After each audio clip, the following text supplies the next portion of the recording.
It's all very well to criticise the government for sort of failures on these things. That's what the opposition is there to do.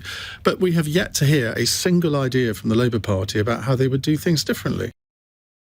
What's more important when it comes to immigration, stopping the boats or stopping people getting visas? Richard? Look, I think the issue out there in the country at the moment is all about the perception that there are too many illegal immigrants arriving here who are using up resources that could or arguably should be used more for Britons and others already here.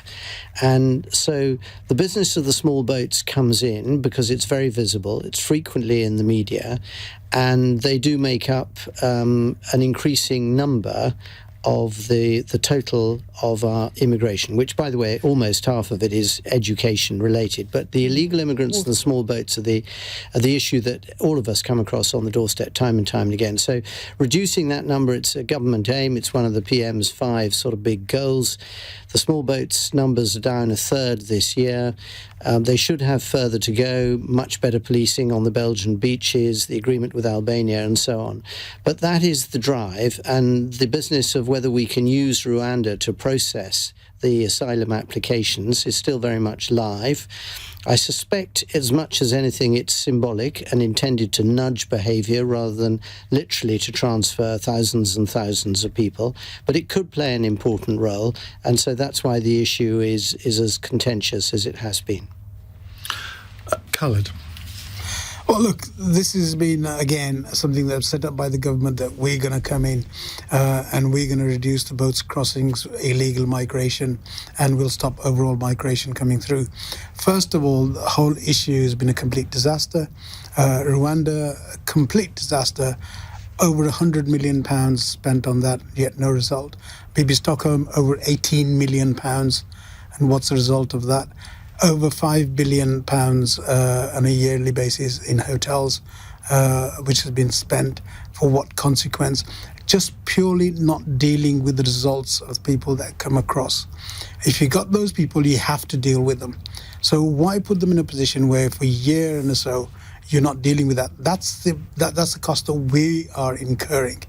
Deal with it properly. Stop making these huge pronouncements, particularly Suella Braverman, who God knows where she comes from in terms of her politics.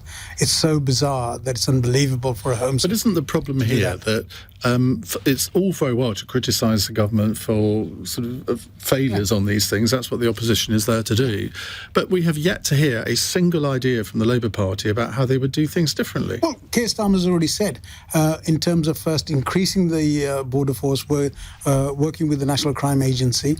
Do you think that's not happening anyway? It's happening to an extent, but what happened when Mrs May took over is that 50% of the border agency was cut. And therefore you had more opportunity for these people to come across. Have proper agreements with Belgium, have a proper agreement with France, which we haven't had effective agreements. Well, we've had lots of agreements with France, but France doesn't seem to have abided by them. Then what we have to do is have a far better agreement to be able to deal with that. We need to get in there and talk to them as a collective, certainly in terms of Belgium and in terms of France. I'm not quite sure what Belgium's got to do with this. Well, there's some boats that are coming through. Very few, but there are some boats. So I think ultimately what you have to do is process these cases quickly, resend back people who are illegal, and deal with the ones that are legally here, and you wouldn't incur the costs of hosting them in hotels. Can't see anything different. Well, I think, let's get some figures. As I understand it, it's about 50,000 people in boats versus 750,000 in total in terms of migration. So the boat problem, people who are frequently fleeing the most horrendous situations are going to risk their lives in a tiny little boat to try and create a better life, are being scapegoated and, used as a football in a political football match, sadly, and it's their lives that are on the line. I think Rwanda is a failed policy because ultimately it breaks every human rights code I'm aware of, and it isn't going to punish the people who are doing the trafficking. It's going to punish the people who are the least able to speak up for themselves and defend them.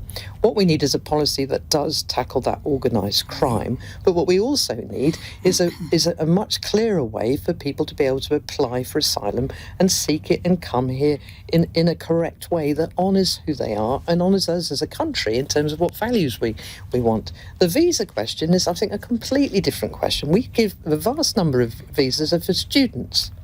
And that's because they're funding most of our universities. Overseas financial income is one of the greatest ways of keeping universities like Oxford, where I live, or Cambridge, alive. And it's a fantastic achievement. It is, and it's a great way of bringing in that skills, and we should celebrate it. So we need to do some myth-busting, I'm afraid. All this scapegoating that says we've got this real problem with all these people taking our houses and taking all our schools, that's absolutely untrue. But we've allowed that to flourish because it suits us.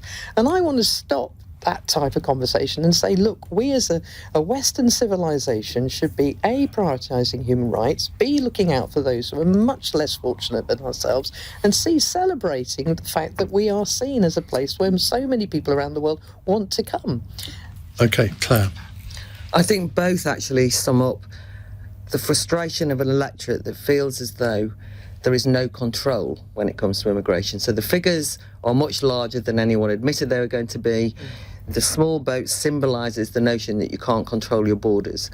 And of course, people wanted to take back control. They wanted some sense that the nation state could decide who could and couldn't enter into the country. In a way that it couldn't before Brexit. I know, but the thing is, it's not happening. That's the point I'm making. So the frustration, the reason it's become a lightning rod is because of that.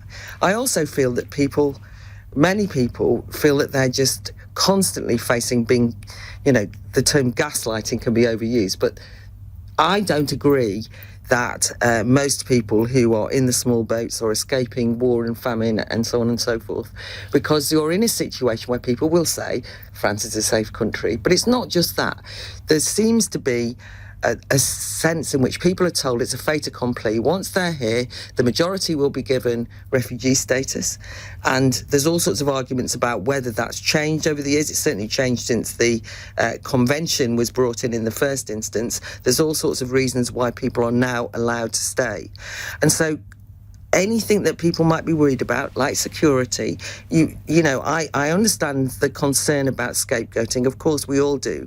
And I personally am liberal on immigration, but I also understand the frustration of places where I'm from, where you have the hotel situation, but where it's like there's going to be GP visits every month, dentists are made available to the people in the hotels, and you can't get to see a dentist for love nor money if you live there. That's the issue, isn't it, Claire? The issue is housing. I understand. NHS availability. I know, but the reality is that it's a frustration that the electorate are told when they've said quite clearly that they want to have something different happen, that they can't do it. And they can't do it because of human rights concerns, because we want a different narrative, because we want a different country. And that can brew up. Now, we're not alone in this country.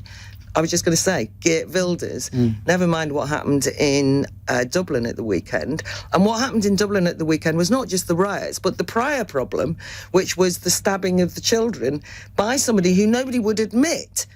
Nobody would say the words that this person was somebody who was in the country, who'd actually was a criminal in the country, who had faced deportation but wasn't deported.